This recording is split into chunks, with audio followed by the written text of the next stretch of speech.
Commander Taemin Park stood at the observation deck of the starship Harmony's Edge, watching the stars drift by.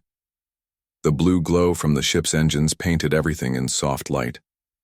He had been traveling between worlds for 10 years now, but the sight of space still made him feel small and peaceful. "Another safe route, I see," said a voice behind him. Taemin turned to see Kethvar, the ship's first officer.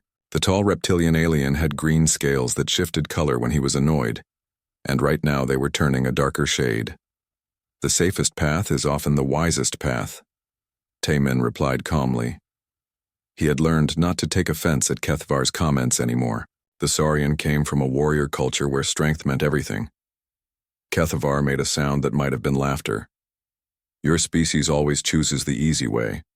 No wonder the other races question why humans were given seats on the Galactic Council." Taemin said nothing. He had heard these words before from many different aliens. Humans were seen as weak, careful, always avoiding fights. It bothered him sometimes, but he had learned to live with it. The ship's communication system crackled to life. "All senior officers to the bridge," came Captain Hyun Sik Lee's voice. Taemin straightened his uniform and followed Kethvar toward the bridge. The bridge of Harmony's Edge was a wonder of alien technology. Screens floated in the air, showing information in a dozen different languages. The navigation console was operated by Veltara, an energy being who looked like a cloud of silver light shaped into a person. She never spoke loudly, but her voice carried a musical quality that made everyone listen. Captain Lee was studying a holographic display when they arrived. He looked tired, which was not unusual. Running a ship with crew members from 12 different species was not easy work. "We have received new orders from the Galactic Council," Captain Lee announced. "We are to travel to Kepler 442b immediately." Dr. Ji-Woo Kim, the ship's xenobiologist, looked up from her datapad. "Kepler 442b? That's near the war zone between the Chromac Empire and the Nexari Collective." "Exactly," Captain Lee nodded. "The Council has arranged peace talks between the two sides. We are to transport the negotiators and make sure they arrive safely." Kethvar's scales brightened with interest. Finally, a mission with some excitement. The Chromac are worthy warriors, even if they are our enemies. Taemin studied the star chart. The route to Kepler 442b would take them through several dangerous sectors. Pirates liked to hide in the asteroid fields along the way, and both the Chromac and Nexari had been known to attack neutral ships. "Sir," Taemin said, "I recommend we take the longer route through the Centauri Passage. It will add 2 days to our journey, but it's much safer." Kethvar's scales darkened again. 2 extra days because the human is afraid of a few pirates and some enemy patrol ships." "I'm not afraid," Taemin said quietly. "I'm being careful. There's a difference." "Is there?" Kethvar challenged. "Your species always talks about being careful, being smart, being safe. But when did any human ever do something truly brave?" The bridge fell silent. Even Veltara's soft humming stopped. Taemin felt heat rise in his cheeks, but he kept his voice steady. "We choose our battles wisely," he said. "That's why humans live longer than most species." Kethvar laughed, a harsh sound. "Living longer means nothing if you never truly live." Captain Lee held up his hand. "Enough. Commander Park's suggestion is reasonable. We will take the safer route." He looked at Kethvar. "We are not here to prove our bravery. We are here to complete our mission." As the crew dispersed to prepare for the journey, Taemin remained on the bridge. He found himself thinking about Kethvar's words. Was he really a coward? Did humans always choose the easy path? Later that evening, Taemin was in the mess hall eating dinner when he overheard a conversation at the next table. 3 alien crew members were talking in low voices, but not low enough. "The humans are holding us back," said Zektar, an insectoid from the hive worlds. His forearms gestured wildly as he spoke. "Always taking the safe route, always avoiding conflict." "My cousin serves on a Vulcarian warship," added Roxnal, a blue-skinned humanoid. "He says they laugh at human military tactics. They call it the coward's way." The third alien, a gaseous being in a containment suit, made a sound like wind through metal. Perhaps the council made a mistake. Perhaps humans are not ready for the stars. Taemin pushed his food around on his plate, no longer hungry. He knew he should ignore the comments, but they stung. He thought about all the human colonies that had been built through careful planning and peaceful negotiation. He thought about the diseases human doctors had cured, the technologies human engineers had created, the diplomatic solutions human negotiators had found. But none of that seemed to matter to the other species.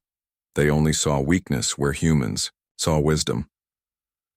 The next morning, Taemin was in his quarters when Jiwoo knocked on his door. She entered with a cup of tea, her kind face showing concern. "I heard what happened in the mess hall last night," she said, sitting down across from him. "Don't let them get to you." "Maybe they're right," Taemin said. "Maybe humans are too careful." Jiwoo shook her head. "Being careful isn't the same as being cowardly. Remember the Andromeda Station incident?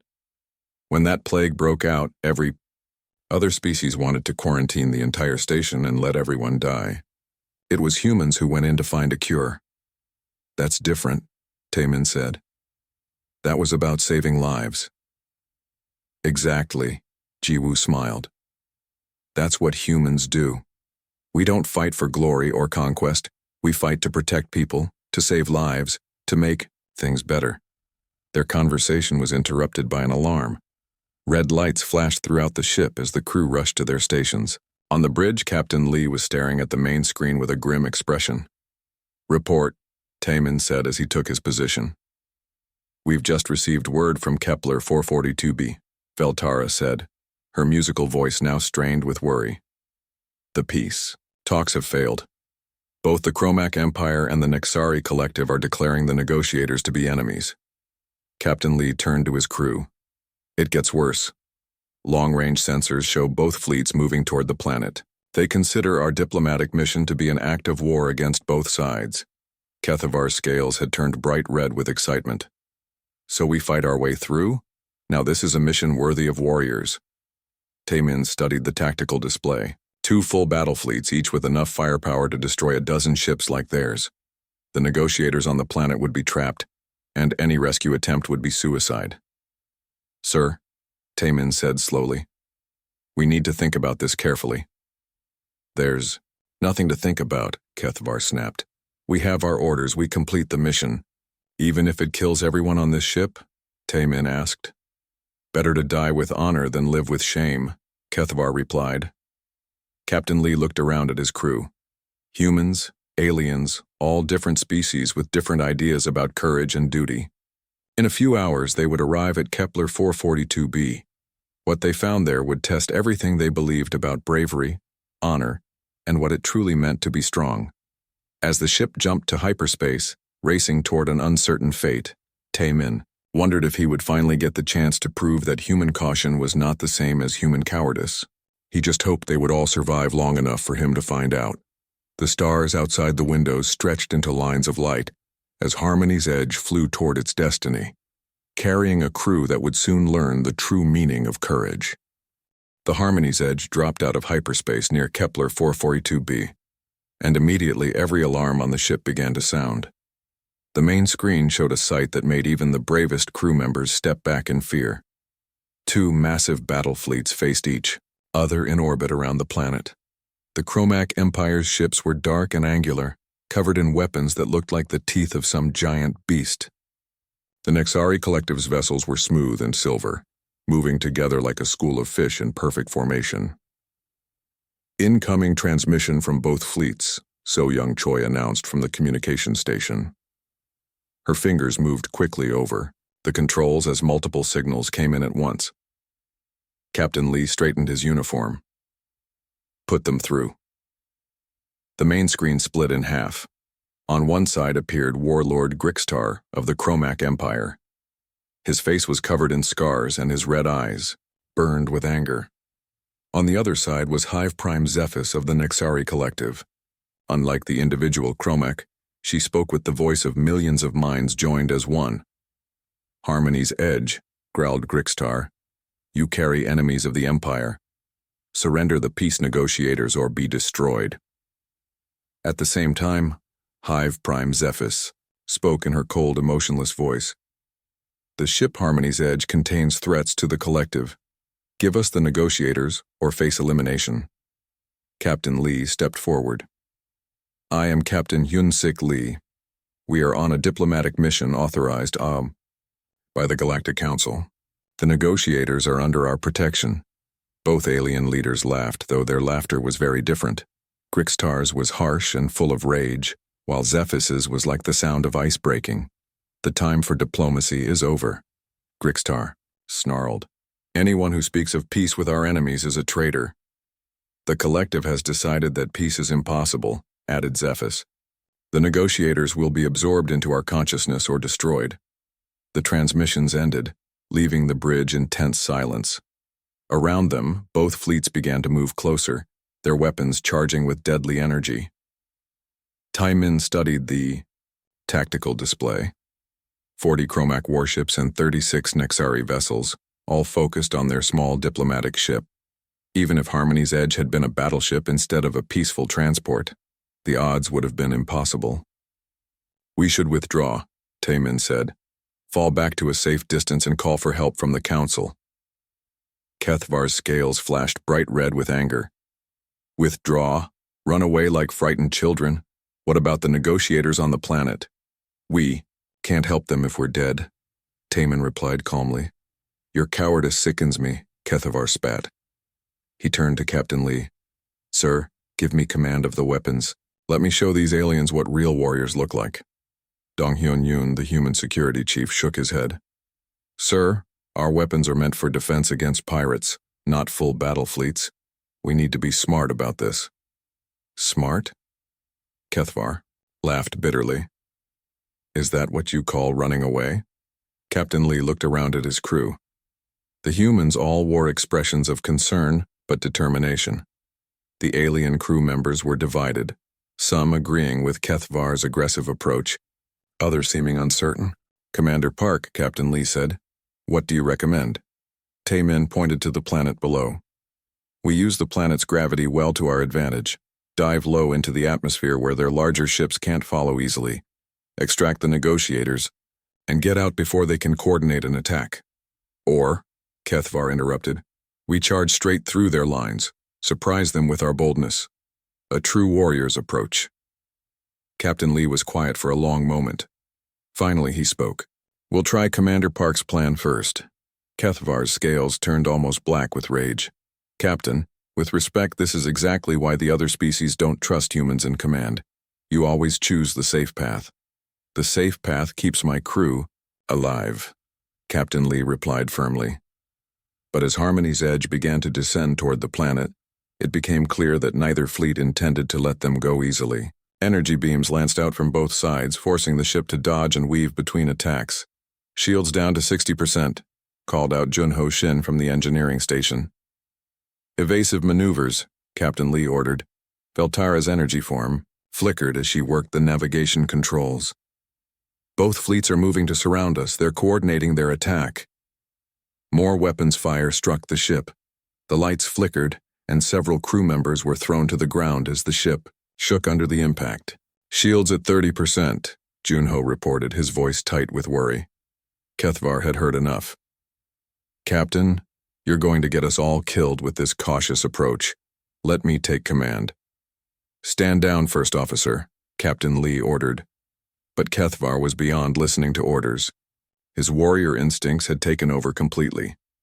Computer, transfer command authority to First Officer Kethvar. Authorization, Emergency Protocol 7. The ship's computer acknowledged the command. In situations where the captain's decisions were deemed likely to result in the death of the crew, the first officer could take temporary command. Kethvar, don't do this, Taimin said. Watch and learn what real courage looks like, human, Kethvar snarled. He turned to the helmsman. All power to forward shields, charge straight through the Chromac line.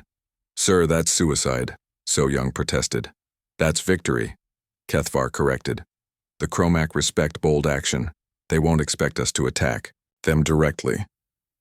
Against all protests from the human crew members, Harmony's Edge suddenly changed course. Instead of the careful descent Taimin had planned, The ship now raced directly toward the largest Chromac battleship.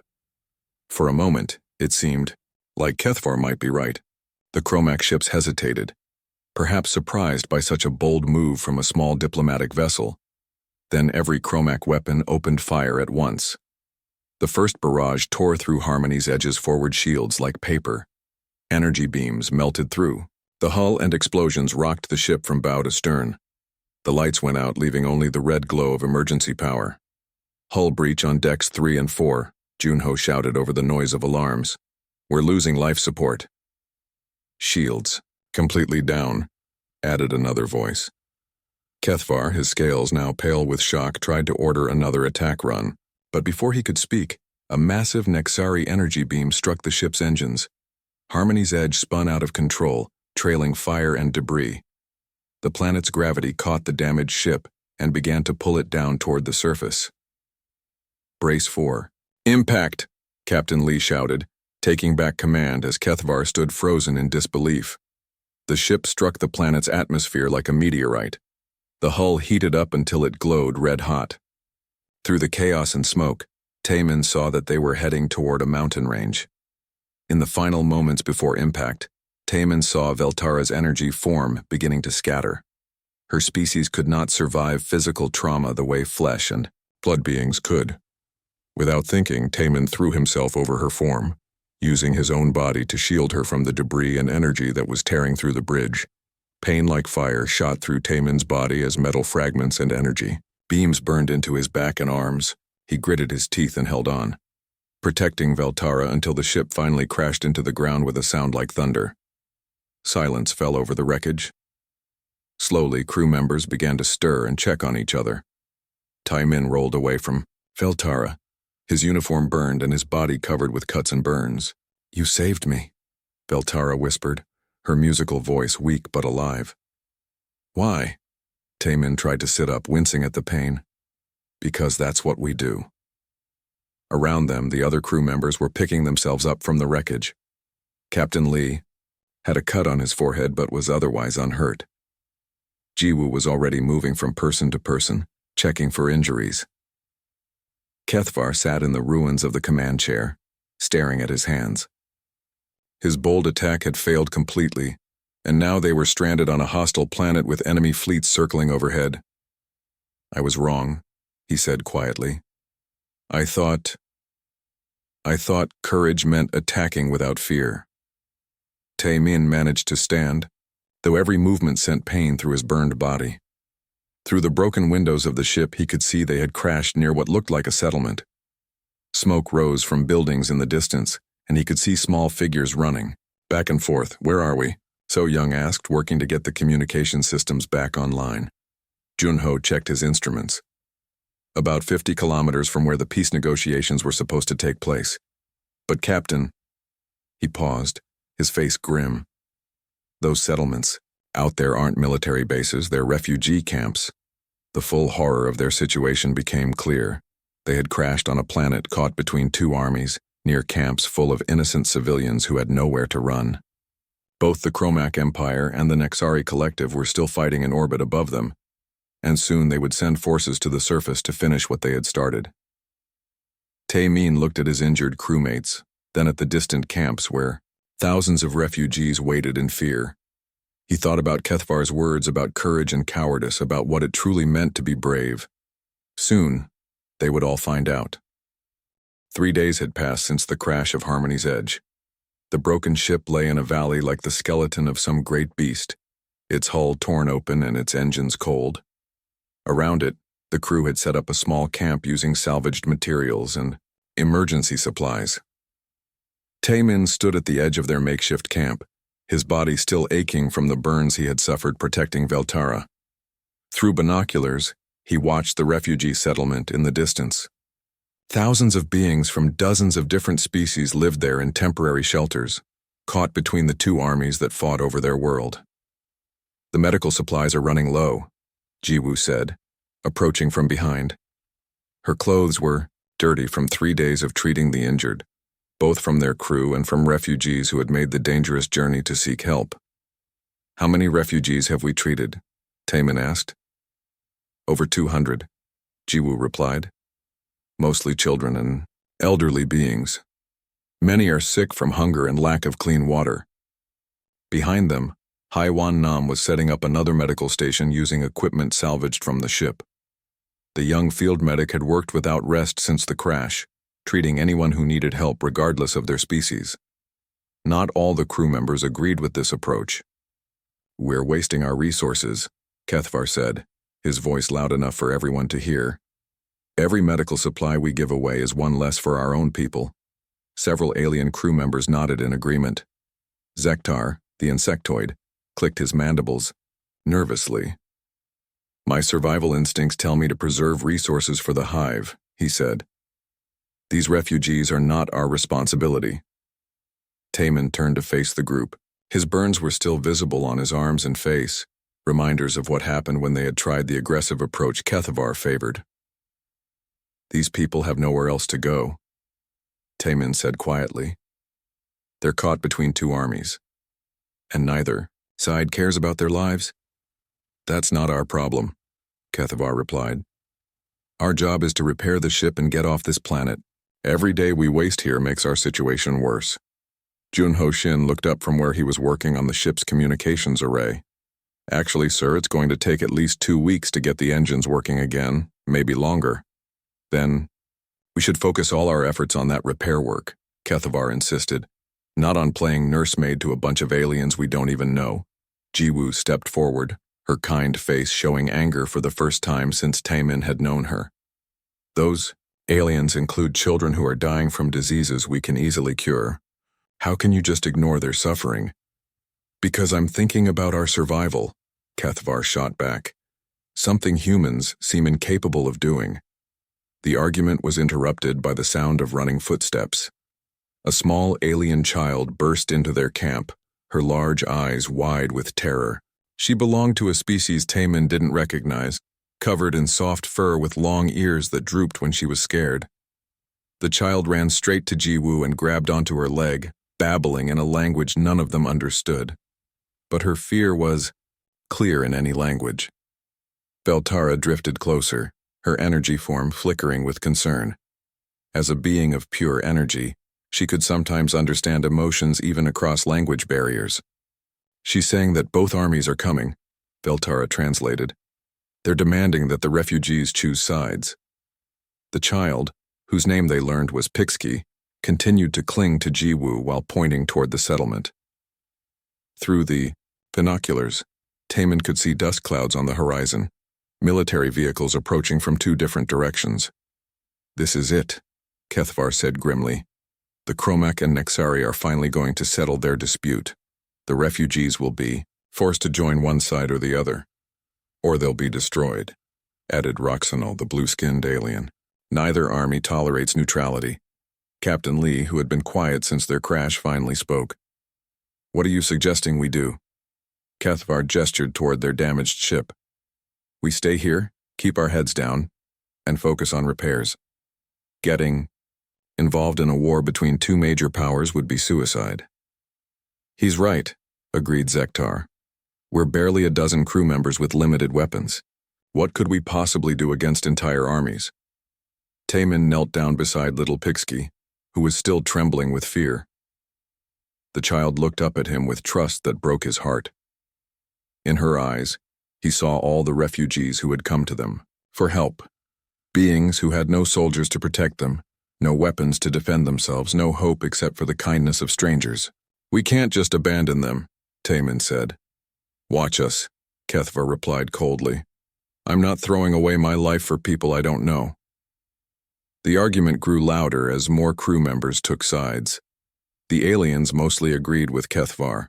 Survival came first, and getting involved in someone else's war was foolish.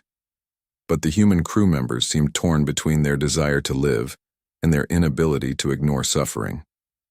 Elder Morka, the leader of the refugee settlement, arrived at their camp that evening. He was old and walked with a cane, but his eyes were sharp with intelligence. Behind him came a small group of other refugees, representing different species and communities. "We have come to ask for your help," Elder Morka said in careful, accented standard. Both armies have given us an ultimatum. Tomorrow at sunset we must choose which side to join. Those who refuse to choose will be eliminated. Captain Lee looked uncomfortable. We're just a crashed diplomatic ship. We don't have the power to protect anyone. But you have something more valuable than weapons, Elder Morka replied. You have shown us kindness when no one else would. Your medical people have saved our children. Your engineers have helped us repair our water systems. He pointed to little Pixie, who was still staying close to the human crew members. The children trust you. That means more than all the weapons in the galaxy. Kethvar stepped forward aggressively. Trust doesn't stop energy beams. Hope doesn't deflect missile attacks. You're asking us to commit suicide. I'm asking you to remember what it means to be civilized beings, Elder Morka replied calmly, to choose what is right over what is safe. That night, the crew of Harmony's Edge held a heated meeting. The ship was split down the middle. Aliens on one side arguing for survival and neutrality, humans on the other struggling with their consciences. Look at the tactical situation, Shung Ho-Oh said, showing holographic displays from their damaged computers. 2 full military divisions converging on the settlement. Even if we had our full weapon systems working, we couldn't fight them off. So we don't fight them, Taemin said quietly. We evacuate the refugees. To where? Kethvar demanded. This whole planet is a war zone. There are cave systems in the mountains, Junho offered. Natural formations that might hide people from orbital sensors. Might, Kethvar repeated. You're willing to risk all our lives on might? Taemin stood up, wincing as his burned body protested the movement. Around him, his crewmates waited for his answer. He thought about everything that had led them to this moment. The failed peace mission, the crash, the choice between safety and conscience. Yes, he said simply. I am. The room fell silent. Even Kethvar seemed surprised by the quiet certainty in Taemin's voice. You're all insane, Kethvar said finally. The smart thing to do is stay here, repair our ship, and leave this planet as soon as possible. Maybe, Taemin replied, but sometimes the smart thing and the right thing are different. One by one, the human crew members stood up to join Taemin. Jiwoo was first, followed by Haewon, then Dong-hyun, So-young, and the others. Even Captain Lee, after a long moment of internal struggle, rose to his feet. The alien crew members remained seated, their faces showing mixtures of disbelief and disgust. You're throwing your lives away, Kethvar said. Maybe, Taemin repeated, but at least we'll be throwing them away for something that matters.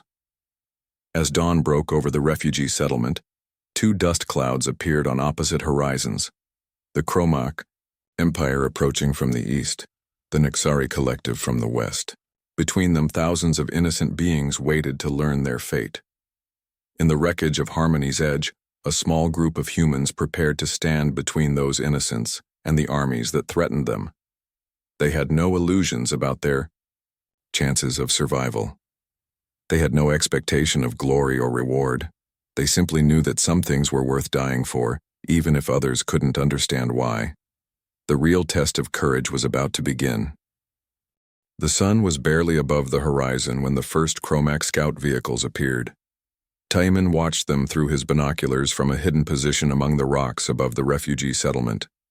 The alien war machines moved like predators, their dark metal surfaces gleaming in the morning light.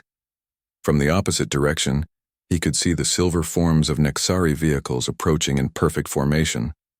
Unlike the aggressive-looking Kromak machines, the Nexari vehicles moved with an eerie, synchronized precision that somehow felt even more threatening. Both armies will reach the settlement by noon, Seung Ho-Oh reported through their makeshift communication system. The tactical analyst had spent the night studying the enemy movements, trying to find some weakness they could exploit. Taemin lowered his binoculars and looked at the small group of humans crouched around him. They had spent the early morning hours setting up defensive positions around the settlement, using every trick they could think of to make their tiny force seem larger and more dangerous than it really was. Mi Kyung-jang had rigged improvised, explosive devices from ship components, placing them at key choke points around the settlement. The weapons specialist worked with quiet efficiency, her face showing no fear despite the impossible odds they faced. "The charges are ready," Mi-kyung reported, "but we only have enough materials for maybe 6 or 7 good explosions. After that, we're down to personal weapons." Dong Hyun-yoon nodded grimly. The security chief had positioned their few remaining energy rifles at strategic points, trying to create overlapping fields of fire. "We might be able to hold them off for an hour, maybe 2 if we're very lucky. That should be enough time to get most of the civilians into the cave system," Junho said. He had spent the night mapping the underground passages that might hide the refugees from orbital sensors. Taemin checked his watch. They had perhaps 4 hours before both armies reached the settlement. 4 hours to evacuate thousands of refugees through dangerous mountain paths while simultaneously preparing to fight a hopeless battle against overwhelming odds. "Sir," So-young called from her communication post. "I'm picking up transmissions from both fleets. They're coordinating their final approach." The plan was insane, and everyone knew it. The humans would create as much noise and confusion as possible, making it seem like the settlement had significant defenses. While the armies were distracted by this show of force, the refugees would flee through the hidden cave passages. The only problem was that the humans creating the distraction would almost certainly die in the process. "You still have time to change your minds," came Kethvar's voice over the radio. The Saurian and most of the alien crew members had remained at the crashed ship, working on repairs and maintaining what they saw as the only sensible course of action. "We know what we're doing," Taemin replied. "No, you don't," Kethvar shot back. "You're committing suicide for people who mean nothing to you. It's not brave. It's stupid." Before Taemin could respond, little Pixki appeared beside him. The young refugee had refused to evacuate with the other children, insisting on staying close to the humans who had shown her kindness. Her large eyes looked up at him with absolute trust. "Why do you stay?" she asked in her broken standard. "Bad. People coming. You could run away." Taemin knelt down beside her, his burned hands gentle as he adjusted her makeshift backpack. "Because someone needs to make sure you and your family get to safety." "But you get hurt," Pixki said, touching one of the scars on his arm. "Sometimes getting hurt is worth it," Taemin replied. "When you care about someone, you protect them even if it's dangerous." The child nodded solemnly, as if this made perfect sense to her. Then she hugged his leg quickly before running back toward the evacuation staging area, where Jiwoo was organizing the refugee families. By mid-morning, the evacuation was in full swing. Thousands of beings moved through the settlement in carefully organized groups carrying whatever possessions they could manage. The sick and elderly were loaded onto improvised stretchers while parents carried their young children. Jiwoo moved among them like an angel of mercy, treating injuries and offering words of comfort in a dozen different languages. Her medical supplies were nearly gone, but she continued to work, using torn fabric for bandages and rationing their last pain medication to those who needed it most. "The first group has reached the cave entrance," Haewon reported. She had gone ahead with the advance party to establish a medical station inside the mountain passage, but not everyone was evacuating smoothly. Several groups of refugees had refused to leave their homes, too frightened or too stubborn to trust that the caves would be safer than the settlement they knew. "We can't force them," Captain Lee said when Taemin suggested sending people to convince the holdouts. "They have the right to make their own choices." "Even if those choices get them killed?" Taemin asked. "Even then," Captain Lee replied sadly. The first contact came at noon exactly, just as Shung Ho had predicted. A Chromac scouting party approached the settlement from the east, their weapons charged and ready. At the same time, a Nexari probe unit advanced from the west. Taemin waited until both groups were within range of Mi-kyung's improvised explosives. Then he gave the signal. The first explosion shattered the morning quiet like thunder. A Chromac vehicle disappeared in a ball of fire and twisted metal, while the others scrambled for cover behind whatever obstacles they could find. Almost immediately, the Nexari responded with their own attack, apparently believing the Chromac had started the fighting. Energy beams lanced across the settlement as both sides opened fire on each other. "It's working," So-young reported. "They think each other set off the explosion. They're fighting each other instead of looking for us." But the confusion wouldn't last long. Soon both armies would realize they were being manipulated by a third party. When that happened, they would turn their full attention to finding and destroying whoever was responsible. From his hidden position, Tae-min watched the battle unfold below. Chromac warriors charged forward with savage battle cries, their weapons blazing. Nixari soldiers moved with mechanical precision, their combined consciousness allowing them to coordinate attacks perfectly. "Second group is clear," came Haewon's voice over the radio. "But we're running out of time. The main body of both armies is only a few minutes away." Tae-min could see them now. Hundreds of vehicles approaching from both directions, kicking up massive dust clouds that darkened the sky. Soon this small settlement would become the center of a battle between two of the galaxy's most powerful military forces. "Third explosion ready," Mikyung reported. "Wait for my signal," Tae-min said. He needed to time this perfectly. Too early, and the armies would have time to organize a proper search. Too late, and the remaining refugees wouldn't escape. That's when disaster struck. A group of Chromac scouts had circled around the settlement and spotted the refugees climbing toward the cave entrance. Their harsh voices echoed across the valley as they called for reinforcements. "They've found the evacuation route," Donghyun reported grimly. "We need to move now." Tae-min made a decision that surprised even himself. Instead of detonating the remaining explosives from a safe distance, he stood up from his hiding place and began running toward the exposed refugees. "Commander, what are you doing?"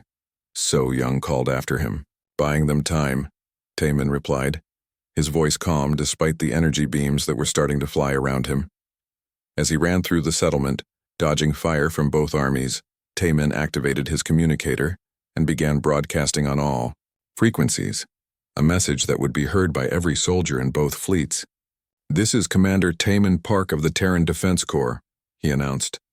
"I am claiming sanctuary for all civilians in this area under Article 12 of the Galactic Convention." It was a desperate bluff. Article 12 allowed neutral parties to declare temporary sanctuary zones during active conflicts, but it only applied if the neutral party had the military strength to enforce such a declaration. The response from both armies was immediate and predictable. Laughter. "Human fool," came the voice of a Chromac field commander. "You have no ships, no army, no power to enforce your pretty words." "The collective finds your claim amusing," added a Nixari subprime. "Surrender now, and your death will be swift." But Tae-min's bluff had achieved its purpose. For a few precious minutes, all attention was focused on him instead of the refugees still climbing toward safety. Behind enemy lines, his teammates continued their work, Mikyung detonating charges to create confusion, Donghyun providing covering fire for the fleeing civilians, Ji-woo treating the wounded even as battle raged around her. Then something unexpected happened. From the wreckage of Harmony's Edge came a new voice over the radio. "This is First Officer Kethvar," the Saurian announced. I am moving to support Commander Park's position." Tae-min couldn't believe what he was hearing. "Kethvar, stay back, this isn't your fight." "Yes, it is," Kethvar replied, and for the first time since Tae-min had known him, the warrior's voice was quiet and thoughtful instead of boastful. "I finally understand what you humans mean by courage." Kethvar reached Tae-min's position just as the main body of both armies arrived at the settlement. The Saurian scales were no longer the bright colors of aggression. Instead, they showed the deep blue patterns that his species displayed when they were determined to sacrifice themselves for others.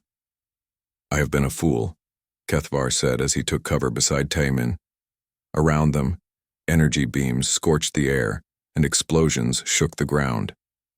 "I thought courage meant being willing to die in battle, but you showed me it means being willing to live for others." Tae-min looked at his former rival with new respect. "What changed your mind?" "I watched you run into enemy fire to save people you barely knew," Kethvar replied. "I saw your medical officer treating wounded children while bombs fell around her. I finally understood that what I called cowardice was actually the bravest thing I've ever seen."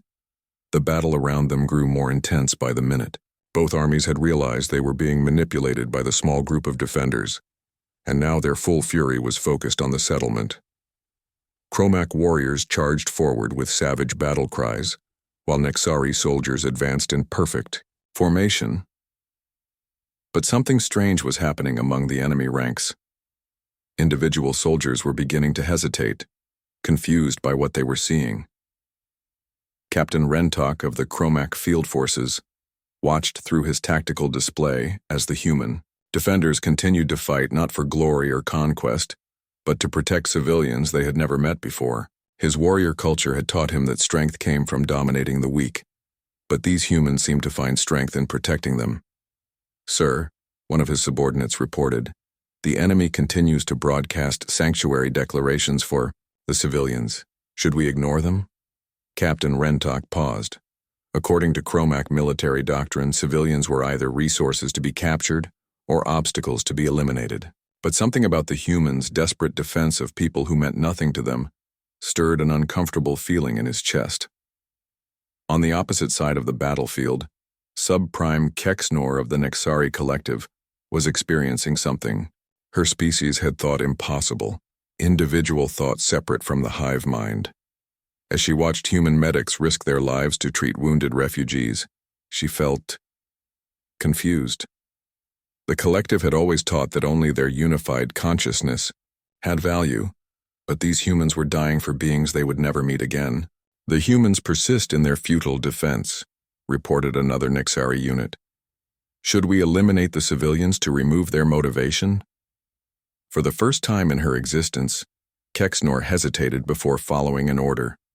The sight of little Pixki helping an injured human soldier had triggered something in her programming that she didn't understand, something that made her question whether all consciousness truly needed to be identical. The turning point came when Mi Kyung's last explosive device destroyed a Chromac heavy weapons platform that had been targeting the refugee cave entrance. As the dust settled, everyone on the battlefield could see a young alien child, Pixki, running toward a wounded human defender who had been caught in the open. The child was completely exposed, an easy target for any soldier from either army. Both sides had weapons trained on her, ready to fire, but nobody pulled the trigger. Something about the sight of a small, innocent being risking her own life to help someone who had protected her family made even the most hardened warriors pause. Here was courage in its purest form, not the aggressive bravery of battle, but the quiet heroism of compassion. Captain Rentok lowered his weapon. "Hold fire," he ordered his troops. Across the battlefield, Subprime Kexnor was experiencing the strange sensation of making her own decision.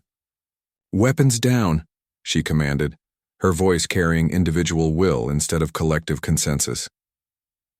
The battle slowly ground to a halt as both armies watched the small drama unfold. Pixki reached the wounded human.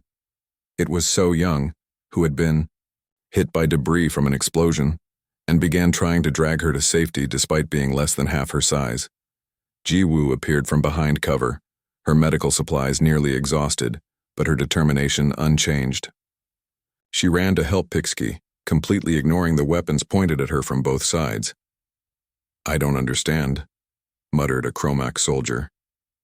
"Why does she risk herself for an alien child?" "Because that's what humans do," Kethvar said loudly enough for everyone to hear.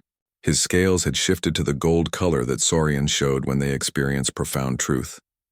"They protect the innocent, even when it costs them everything." As more soldiers from both armies watched the humans continue their hopeless defense, something remarkable began to happen. Individual Chromac warriors started to question orders that would result in civilian deaths. Nexari soldiers began to experience independent thoughts about right and wrong. Veltara, the energy being who had been saved by Taiman's sacrifice during the crash, drifted onto the battlefield. Her musical voice carried clearly through the sudden quiet. "I have lived for centuries," she announced to both armies. "I have seen warriors from 100 different species fight for glory, for conquest, for survival, but I have never seen beings fight like this, not to destroy their enemies, but to save their friends." Elder Morka appeared at the cave entrance, supporting himself on his walking stick. Behind him came other refugee leaders, representing dozens of different species. "We have been hiding from your war," the old being said. "But these humans taught us that sometimes hiding is not enough. Sometimes we must choose what is right even when it is dangerous." More refugees began to emerge from the caves, not to flee, but to stand with the humans who had risked everything to protect them. They had no weapons, no military training, but they formed a line between the two armies and the wounded defenders. "You want to kill them?" Elder Morka challenged both forces. "Then you will have to kill us all." The sight was overwhelming. Thousands of refugees representing every species in this sector of the galaxy, standing together to protect a handful of humans who had shown them what true courage looked like. Captain Rentok felt something crack inside his chest, the rigid certainty of a lifetime of military indoctrination beginning to crumble. "Stand down," he ordered his forces. When some of his subordinates protested, his voice grew firm with new conviction. "I said stand down. These humans have shown us what real warriors look like." Subprime Kexnor was experiencing complete separation from the collective consciousness for the first time in her existence. The sensation was terrifying and wonderful at the same time. "Cease all military operations," she commanded. I need to think about this." The battle was over, but the real transformation was just beginning. As rescue ships arrived from the Galactic Council, drawn by the strange reports of two enemy fleets calling a ceasefire simultaneously, they found something unprecedented in galactic history. Soldiers from both armies were working together to help treat wounded civilians. Chromac warriors used their strength to carry supplies, while Nexari soldiers coordinated medical operations with mechanical precision. The humans who had started this change continued their work, asking for nothing except the chance to help those who needed it. Warlord Grixtar and Hive Prime Zephys, arriving to investigate why their forces had stopped fighting, found themselves face to face with Taemin Park. The human commander stood among the refugees, his body scarred from the battles but his eyes clear and unafraid. "You have disrupted our war," Grixtar growled, though his tone lacked its usual menace. "We have ended your war," Taemin replied calmly. "Your soldiers have seen that there are things worth fighting for besides conquest. The collective's unity has been compromised," Hive Prime Zephys admitted, her voice showing confusion for the first time in recorded history. "Individual thoughts are emerging. We do not understand how to process this development." "Maybe that's the point," Jiwoo said, still treating wounded refugees despite her own exhaustion. "Maybe understanding comes from questions, not from having all the answers." In the weeks that followed, the incident at Kepler 442b became known throughout the galaxy as the Sanctuary Stand. The refugee settlement grew into a thriving city where beings from different species lived and worked together. Both the Chromac Empire and the Nexari Collective began reforms that would change their societies forever. Captain Rentok left the military to become a teacher, educating young Chromac about the difference between strength and brutality. Subprime Kexnor established the first Nexari individual rights movement, helping others in her species discover their own unique thoughts and feelings. Taemin was promoted to admiral, not for his tactical brilliance in battle, but for demonstrating the kind of leadership the galaxy needed, leadership based on protecting others rather than defeating enemies. But perhaps the most important change was in the way other species viewed humanity. No longer were humans seen as the cowardly race that always chose the safe path. Instead, they were recognized as the species brave enough to risk everything for the sake of others. Kethvar, now serving as Taemin's second-in-command, often told new recruits about the day he learned the difference between courage and cowardice. "I used to think bravery meant being willing to die in battle," he would say, his scales showing the deep blue of profound conviction.